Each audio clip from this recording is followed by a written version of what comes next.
비 내리는 어느 목요일 오후 서점 한 구석에서 그들은 처음 마주쳤다. 실례합니다. 그 책, 마지막 한 권인 것 같은데요. 수진이 먼저 말을 걸었다. 두 사람이 동시에 손을 뻗은 책은 체오프의 단편집이었다.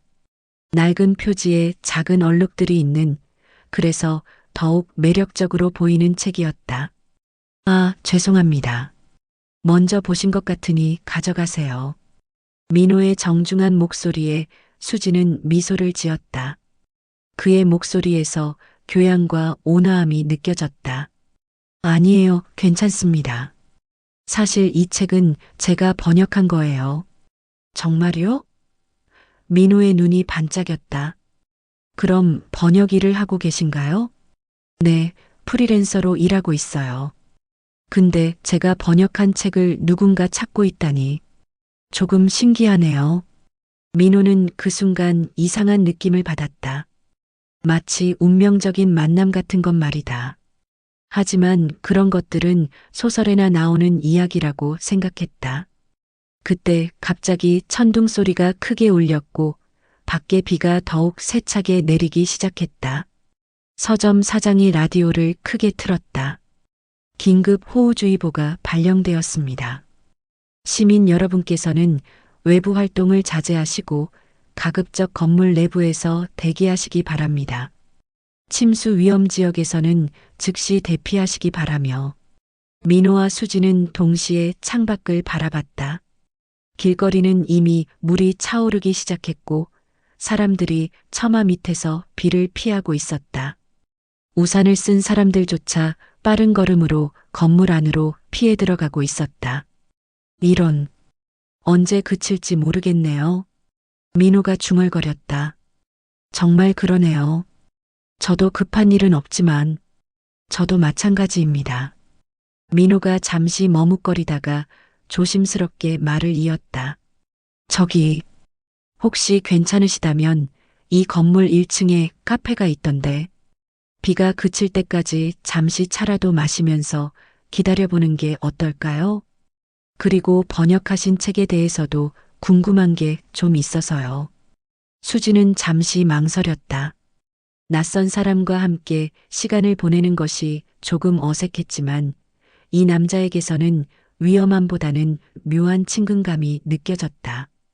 그리고 솔직히 말하면 혼자 있는 시간이 너무 많아서 누군가와 대화하고 싶기도 했다.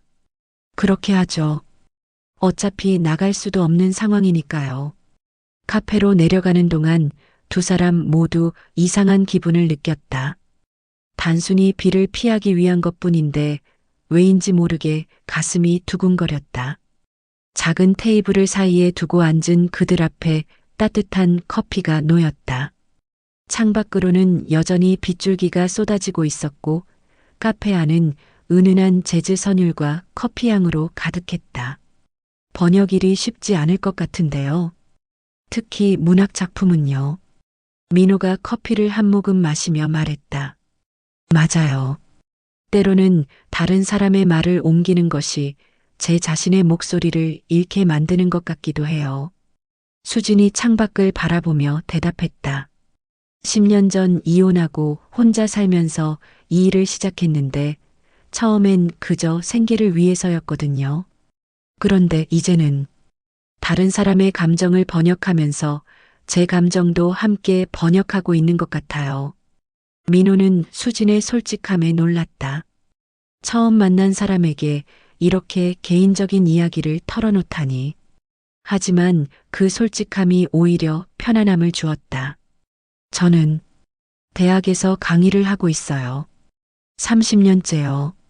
민호도 자신의 이야기를 꺼냈다. 문학을 가르치고 있습니다. 교단에 서서 수많은 학생들을 가르쳐 왔지만 정작 제 삶은 가르칠 수 없더군요.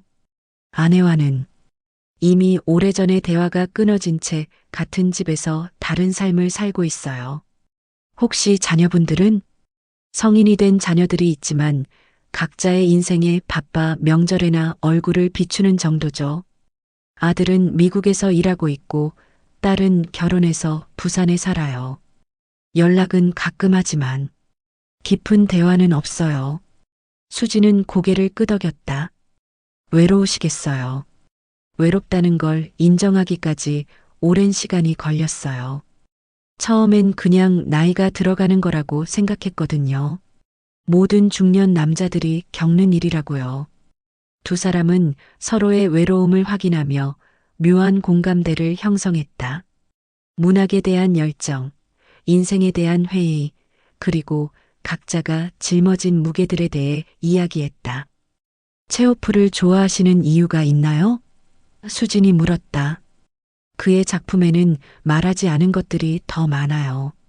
행간에 숨어 있는 감정들, 표현되지 않은 갈망들. 그런 것들이 제 마음과 닮아 있어서요.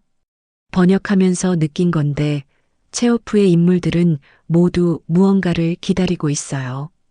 변화를, 사랑을 아니면 단순히 삶의 의미를요. 시간은 어느새 2시간을 넘기고 있었다. 밖에 비는 여전했지만 그들에게는 더 이상 비가 그치기를 바라지 않는 마음이 생기고 있었다.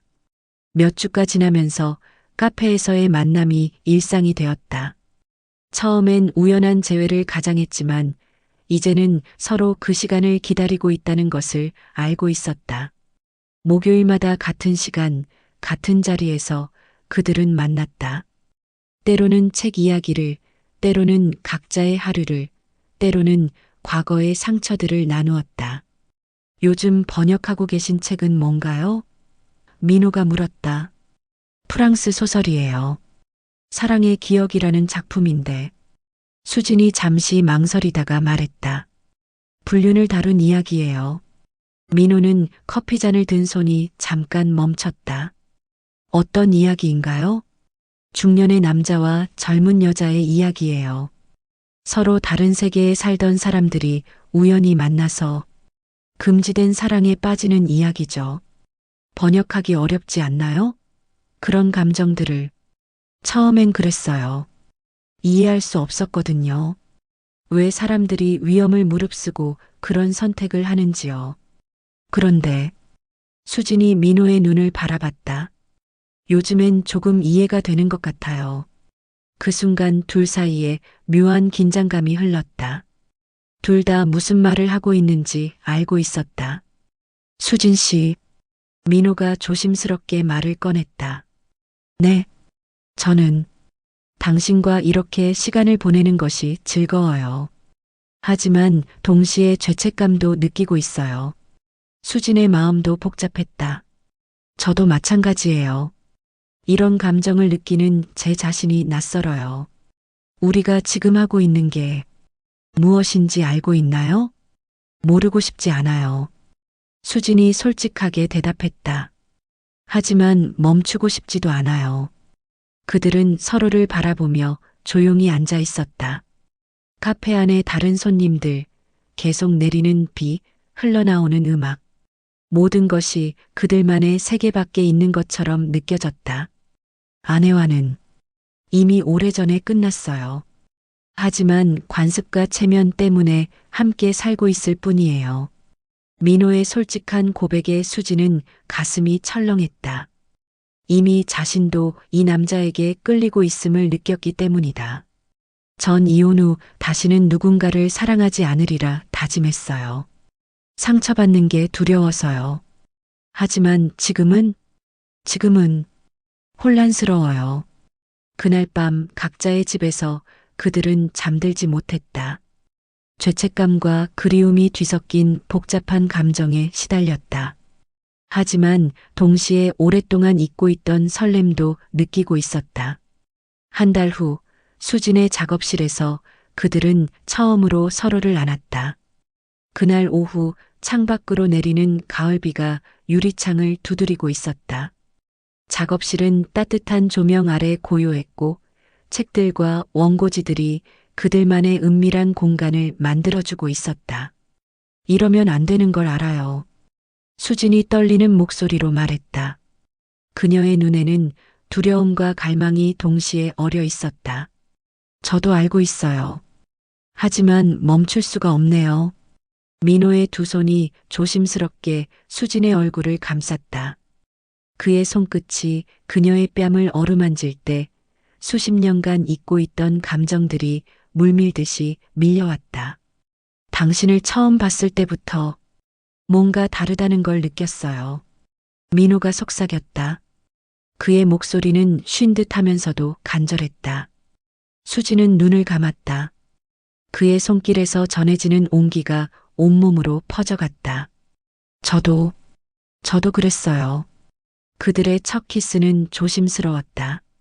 마치 깨지기 쉬운 유리를 다루듯 서로를 향한 간절함과 두려움이 뒤섞인 입맞춤이었다. 민호는 수진의 입술에서 오래도록 잊고 있던 달콤함을 맛봤고 수지는 그의 품에서 잃어버린 자신을 되찾는 기분이었다. 이렇게 떨리는 건 언제 이후일까요? 수진이 그의 가슴에 얼굴을 묻으며 말했다.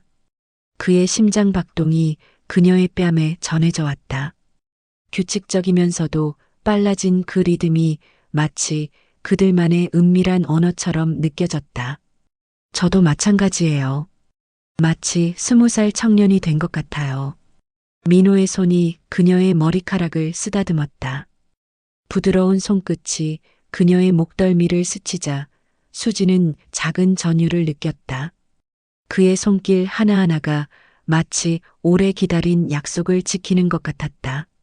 수진의 손이 민호의 어깨에서 천천히 가슴으로 내려왔다. 셔츠 너머로 전해지는 그의 온기가 손바닥을 통해 온몸으로 퍼져갔다. 두 사람 모두 서로의 숨결이 조금씩 가빨라지는 것을 느꼈다. 당신의 손길이 이렇게 따뜻할 줄 몰랐어요. 수진이 속삭였다. 민호는 그녀의 손을 잡고 자신의 뺨에 가져다 댔다. 당신의 손에서 생명력이 느껴져요. 마치 봄이 온 것처럼. 그들은 서로의 체온을 느끼며 천천히 조심스럽게 더 가까워졌다. 각자의 외로움이 서로의 따뜻함으로 녹아내리는 순간이었다. 비 내리는 소리와 함께 그들만의 시간이 천천히 흘러갔다. 시간이 멈춘 듯한 그 오후 그들은 서로의 외로움을 달래며 금지된 사랑의 첫걸음을 내딛었다. 하지만 두 사람 모두 이것이 어디로 향할지 알 수 없다는 불안감도 동시에 느끼고 있었다. 그 후 몇 달간 그들의 만남은 더욱 잦아졌다. 수진의 작업실은 그들만의 은밀한 공간이 되었다. 민호는 아내에게 거짓말을 하며 외출했고 수진은 친구들의 만남을 거절하며 그를 기다렸다. 서로에게 빠져들수록 현실과의 괴리는 커져갔다. 당신 때문에 다시 살아있음을 느껴요. 민호가 수진의 손을 잡으며 말했다. 작업실 창문으로 들어오는 오후 햇살이 그들을 감쌌다. 책상 위에는 수진이 번역 중인 원고들이 흩어져 있었고 벽에는 그녀가 좋아하는 작가들의 사진이 걸려 있었다. 저도요. 하지만 이게 옳은 일인지. 수진의 목소리에는 여전히 불안감이 섞여 있었다. 옳고 그름을 떠나서 이것이 우리에게 남은 마지막 기회일지도 몰라요. 민호는 62세였다. 인생의 대부분을 살아온 그에게는 시간이 많지 않다는 것을 알고 있었다. 수진 역시 43세로 젊다고 할 수는 없는 나이였다. 가끔 꿈을 꿔요. 수진이 말했다. 우리가 처음 만났을 때처럼 비가 내리는 서점에서 당신을 다시 만나는 꿈을요. 저도 그래요. 하지만 꿈에서는 우리가 자유로워요. 숨길 필요도 거짓말할 필요도 없이. 그들의 사랑은 아름다웠지만 동시에 파괴적이었다. 거짓말과 속임수로 유지되는 관계였지만 서로에게서 찾은 진정한 이해와 위로는 그 무엇과도 바꿈쓸 수 없는 소중한 것이었다. 민호는 집에서 아내와 대화할 때면 죄책감에 시달렸다. 하지만 수진과 함께 있을 때만큼은 자신이 누구인지 확실히 알 수 있었다. 수진 역시 마찬가지였다. 번역 작업을 하면서도 자꾸만 그의 생각이 났다. 그의 목소리, 그의 손길, 그리고 그가 자신을 바라보는 따뜻한 눈빛. 이런 감정이 사랑인가요? 어느 날 수진이 물었다. 모르겠어요. 하지만 당신 없는 하루를 상상할 수 없어요. 저희는 지금 무엇을 하고 있는 걸까요? 아마도 인생에서 가장 솔직한 일을 하고 있는 것 같아요. 두 사람은 서로를 바라보며 미소를 지었다. 불확실한 미래에 대한 두려움이 있었지만 지금 이 순간만큼은 완벽했다. 어느 날 민호의 아내가 수상함을 느끼기 시작했다. 남편의 변한 모습, 예전에 없던 활기, 그리고 설명할 수 없는 향수 냄새. 요즘 어디서 시간을 보내고 있어? 아내의 날카로운 질문이 저녁 식탁에서 터져나왔다. 민호는 김치찌개를 떠먹다가 손이 멈췄다. 무슨 말이야? 예전 같지 않아. 뭔가 달라졌어. 아내는 30년을 함께 산 남편의 변화를 놓치지 않았다. 새 향수도 바꿨고 옷차림도 신경 쓰고 누군가 만나고 있는 거 아냐? 무슨 소리를 하는 거야? 나이가 들어서 조금 신경 쓰는 거잖아. 하지만 민호의 거짓말은 어색했다. 아내는 이미 눈치채고 있었다. 학교에서 일이 많다고 하면서 집에 늦게 들어오는 날이 많아졌어. 그런데 동료 교수 부인한테 들어보니까 별로 바쁘지 않다던데? 민호는 더 이상 변명할 수 없었다. 거짓말이 거짓말을 낳고 그 무게가 점점 무거워지고 있었다. 한편 수진도 혼란에 빠져 있었다. 사랑하지만 미래가 없는 관계, 그리고 점점 커져가는 죄책감. 최근에는 친구들조차 그녀의 변화를 눈치채기 시작했다. 수진아, 요즘 너 좋은 일 있어? 대학 동기인 미경이 물었다. 무슨 말이야? 표정이 밝아졌어. 그런데 동시에 뭔가 불안해 보이기도 하고 수지는 대답할 수 없었다. 행복하면서도 불안하고 사랑하면서도 죄책감에 시달리는 복잡한 감정을 어떻게 설명할 수 있겠는가. 그날 오후 작업실에서 만난 두 사람의 분위기는 평소와 달랐다. 우리 조금 생각할 시간이 필요한 것 같아요. 수진이 조심스럽게 말을 꺼냈다. 왜 갑자기? 이대로는 안 될 것 같아서요. 당신의 가정도 제 마음도 너무 복잡해져 버렸어요. 수진의 목소리에는 피로가 묻어 있었다. 거짓말하는 게 익숙해져 버린 제 자신이 무서워요. 민호는 수진의 말에 아무것도 대답할 수 없었다. 그 역시 같은 생각을 하고 있었기 때문이다. 며칠만 생각해봐요. 우리가 정말 원하는 게 무엇인지. 그날 이후 그들은 어색한 침묵 속에서 헤어졌다. 평소처럼 뜨거운 작별이 아닌 마치 모든 것이 끝난 듯한 차가운 공기만이 남았다. 둘 다 연락처를 알고 있었지만 누구도 먼저 연락하지 않았다. 3개월이 지났다. 민호는 다시 예전의 일상으로 돌아갔고 수지는 새로운 번역 프로젝트에 매달렸다. 하지만 그들 각자의 가슴 속에는 지울 수 없는 기억이 남아 있었다. 민호는 거의 매일 그 서점을 찾았다. 혹시 수진을 다시 만날 수 있을까 하는 희미한 기대를 품고, 하지만 그녀는 나타나지 않았다. 또 오셨네요. 서점 사장이 민호를 알아보고 말했다. 네, 책을 좀 보려고요. 체오프 단편집 말이죠? 그 자리에서 한 번도 안 움직이시던데. 사장이 웃으며 말했다. 민호는 씁쓸한 미소를 지었다. 자신의 행동이 너무 뻔했나 보다. 집에서는 아내와의 관계가 더욱 냉랭해졌다. 아내도 더 이상 추궁하지 않았지만 그렇다고 해서 예전으로 돌아간 것도 아니었다. 진짜 끝난 거야? 어느 날 저녁 아내가 물었다. 뭐가? 그 여자와. 민호는 대답하지 못했다. 끝났다고 말하고 싶었지만 정말 끝난 것인지 확신할 수 없었다. 수진 역시 그를 그리워했다. 번역 작업을 하다가도 체오프의 책을 볼 때마다 그날 오후가 떠올랐다. 그의 따뜻한 손길과 자신을 바라보던 그 눈빛이. 사랑의 기억 번역은 어때? 편집자가 물었다. 거의 끝나갑니다. 수진이 대답했다. 주인공들의 감정 묘사가 정말 생생해. 실제 경험이라도 있는 것 같아. 수진은 아무 말도 하지 못했다. 실제로 경험했기 때문이었다. 그리고 어느 목요일 오후 수진은 자신도 모르게 발걸음을 그 서점으로 향하고 있었다. 3개월 만에 처음이었다. 서점 문을 열고 들어서는 순간 그녀는 깜짝 놀랐다.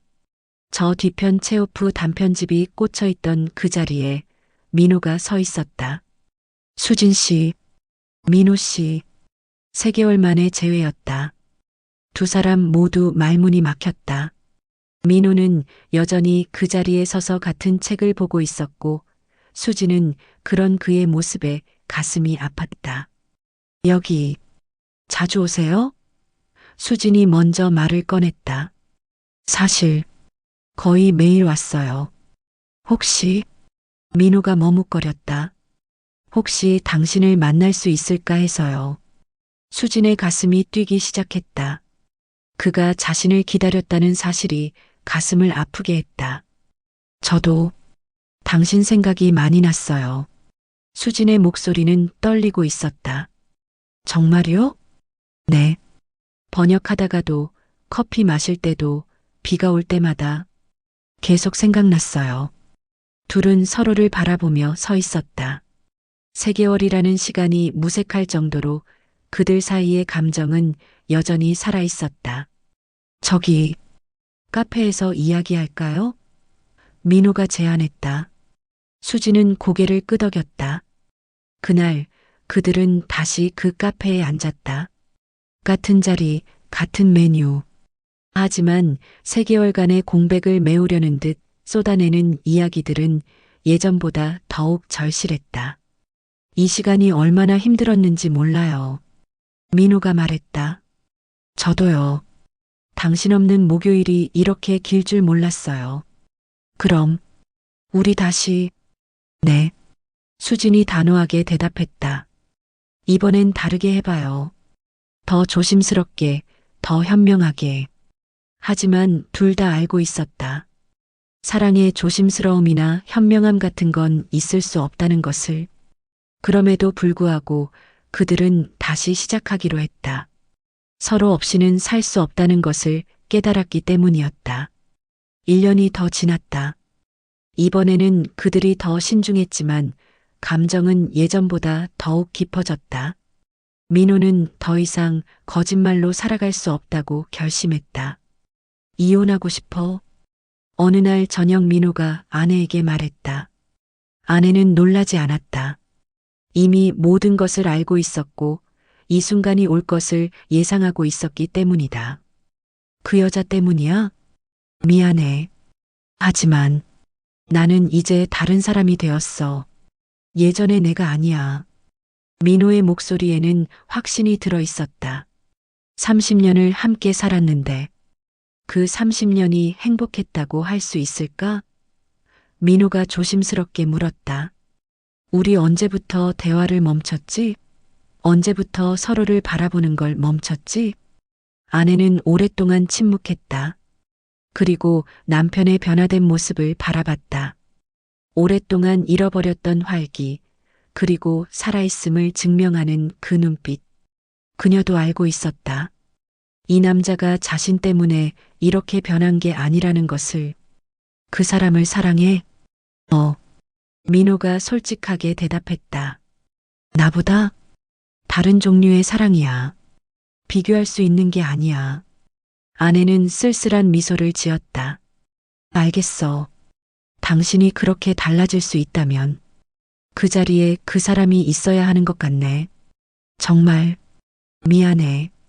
미안하다고 하지 마. 나도 사실은 편할 것 같아. 이제 억지로 사랑하는 척 하지 않아도 되니까. 이혼 절차는 생각보다 순조롭게 진행되었다.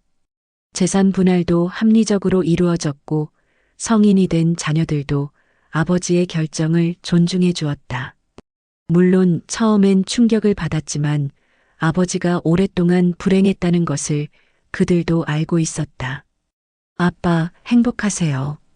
딸이 전화로 말했다. 고맙다. 내 어머니와도 잘 지내라. 네. 엄마도 이제 자유로워지신 것 같아요. 어제 친구들과 여행 계획 세우시더라고요. 민호는 안도의 한숨을 쉬었다. 모든 것이 생각보다 평화롭게 마무리되고 있었다. 수진에게 이혼 소식을 전했을 때 그녀는 울었다. 정말 괜찮아요? 후회하지 않을까요? 후회할 이유가 없어요. 이제 우리는 당당할 수 있어요. 하지만 저 때문에 가정을 잃으신 거잖아요. 가정을 잃은 게 아니야. 새로운 삶을 선택한 거야. 당신과 함께할 새로운 삶을요. 민호는 수진의 손을 잡았다. 이제 더 이상 숨길 필요도 거짓말할 필요도 없었다. 그들의 사랑이 마침내 자유로워진 것이다. 민호와 수진은 2년간 행복한 시간을 보냈다.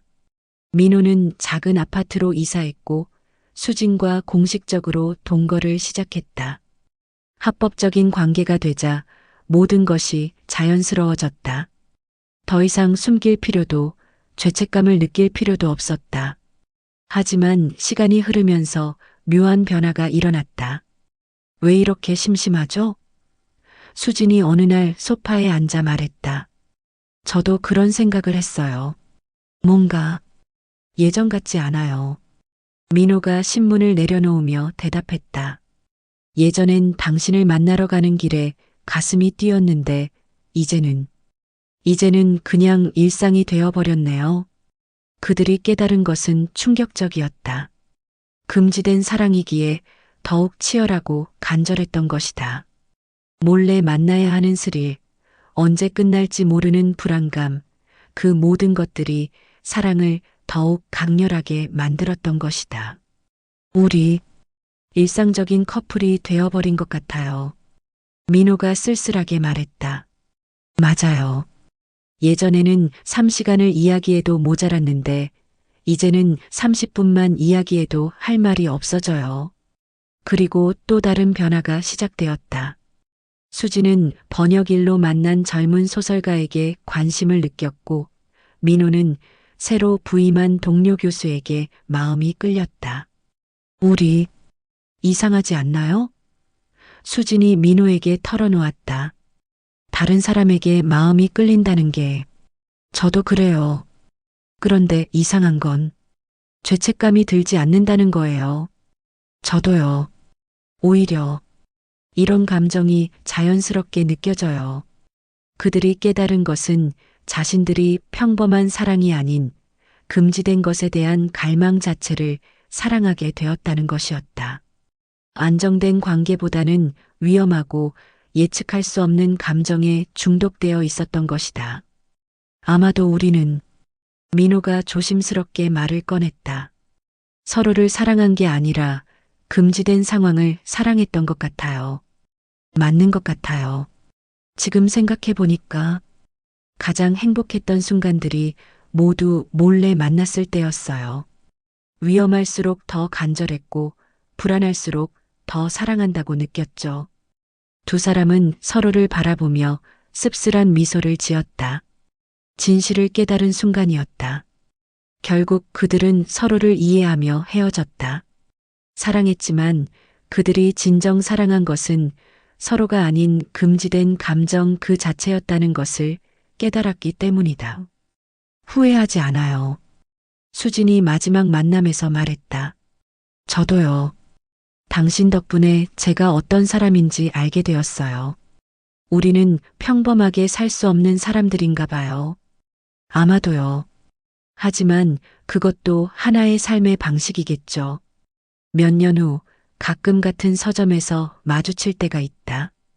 그럴 때마다 그들은 미소를 지으며 인사를 나눈다. 원망도 후회도 없다. 다만 서로가 같은 종류의 사람이라는 것을 알기 때문이다. 민호는 지금도 누군가와 금지된 사랑을 하고 있고 수진 역시 마찬가지다. 그들은 평범한 행복보다는 위험한 열정을 선택하는 사람들이다. 체오프의 단편집은 여전히 그 서점 한 구석에 꽂혀 있다. 그리고 때때로 새로운 사람들이 그 책을 두고 만난다. 마치 그들이 그랬듯이 사랑은 반복되고 욕망은 형태를 바꿔가며 계속된다. 그리고 어떤 사람들에게는 그것이 삶의 전부가 되기도 한다. 비 내리는 목요일 오후마다 그 서점에는 새로운 이야기들이 시작된다. 모두가 자신만의 체오프 단편집을 찾고 있고 모두가 자신만의 금지된 사랑을 꿈꾸고 있다.